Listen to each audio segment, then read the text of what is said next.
So now we've got a shot that's further from the green, okay? We're not in the fringe, we're in the rough. We're not 5 to 10 feet from the hole, we're about 30, okay? I'm not gonna putt this ball. I don't really wanna use the bump and run. I've gotta get it through this rough grass. So now we're gonna learn how to utilize our wedge. When you're using your wedge, you know, most people get in trouble because they keep their weight back here and they try and help the ball up in the air. That's the last thing you want to do. You do not need to help this ball up in the air. Let the club work. It's got 60 degrees of loft on it. It was built to get the ball up in the air, okay?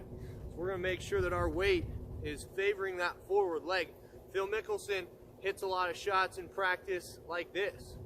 100% of his weight is on that left foot, so he can make sure that he's got his stroke down and he never leans too far back when hitting these chip shots.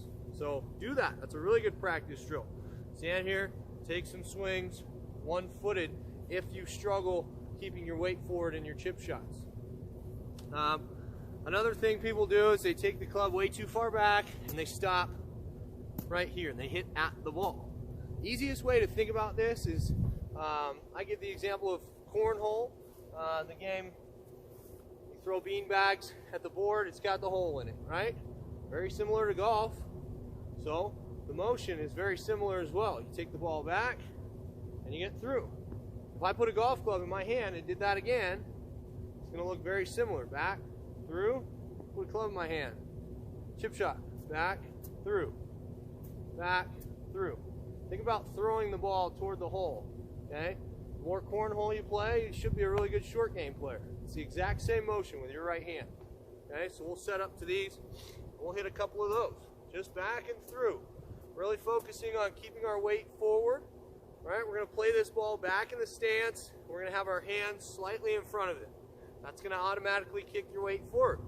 Ball back, hands forward, weight forward. That's going to be your standard chip shot. Okay?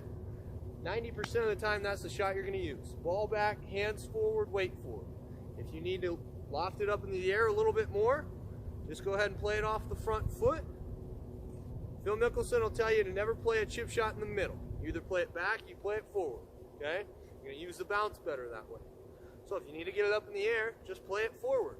I still want my hands forward, and I still want my weight forward. That shot's going to go much higher. Okay? You're using the golf club to get it up in the air. Don't help it yourself. So Colton's going to go ahead and hit a few chip shots here. We're going to hit 4 or 5 off the back foot. Ball back, hands forward, weight forward. We're going to hit a few off the front foot using that different position. So again, different shots in our arsenal for around the green here.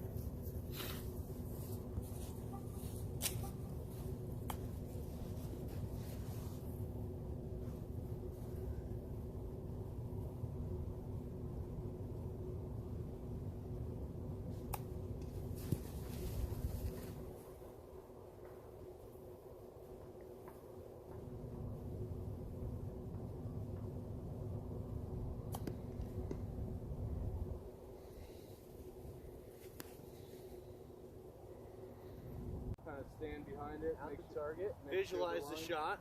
Make sure the line's good. What do you see in your mind's eye as you're looking at your shot here? I'm just trying to make sure that, you know, I'm seeing just straight ahead. You see pro tracer, you know, tracking that ball flight. A little bit here and there, and, Okay. and that kind of gives me the comfort of the shot that I'm trying to hit, or I want to hit, or what I'm trying to achieve there. And like I said, you know, every shot, I just almost try to envision it, you know, me just hitting balls at the range, just so I don't get too worked up about the shot or grip the club a little bit harder or anything like that. Just trying to be nice and easy with it. Like I said, once I got my line lined up, kind of stay behind it, make sure I'm comfortable with it. Once I'm comfortable with it, you know, do a club twirl or so, walk up to it, make sure my grip is good. Again, don't do that whole routine of making sure my grip's good. You know, ball alignment between my feet is good. And then just rip it. That one had a little bit of a draw, but still got That's okay. Really good pre-shot routine there. Some visualization aspects in there. That shot right there, we could get into maybe a post-shot routine. Wasn't the best struck ball that we've hit this morning.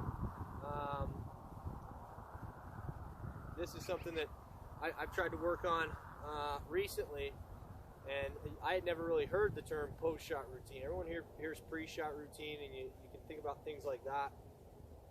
But the post-shot routine is really, you see guys like Furyk and Kuchar do it a lot. If they hit an unsatisfactory shot and their ball goes offline, even if they're in the middle of a tournament round, they're going to sit there, they're going to take another swing the exact way that they wanted to, and then let that bad shot go. Okay, so a post-shot routine is a really good thing to have, especially on the driving range. Say you hit a bad shot, just go ahead real quick, rehearse that shot that you wanted to take without a golf ball, just make another really good swing, and then that shot's gone, it's behind you, and you can move on to your next shot. Step behind it, rehearse, visualize, and get into it. So we're going to let Colton hit a few here and just kind of get that routine dialed in. He's going to get behind the ball, he's going to visualize his shot, he's going to step in, and we're going to see if we can get a few. If we hit a bad shot, let's go ahead and throw a post-shot routine in there as well. Okay, just stand there real quick, rehearse that swing one more time, and then get back here into your visualization